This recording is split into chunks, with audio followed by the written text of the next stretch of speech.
kids, in our last class we have learned about action word cry. Cry. So now let's learn another action word, that is laugh.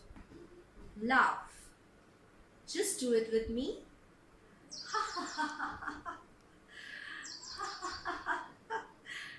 This is laughing.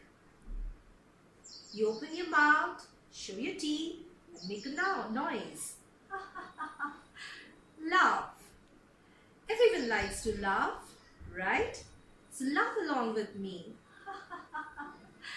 Laugh. So do practice these two action words, cry and laugh. Thank you.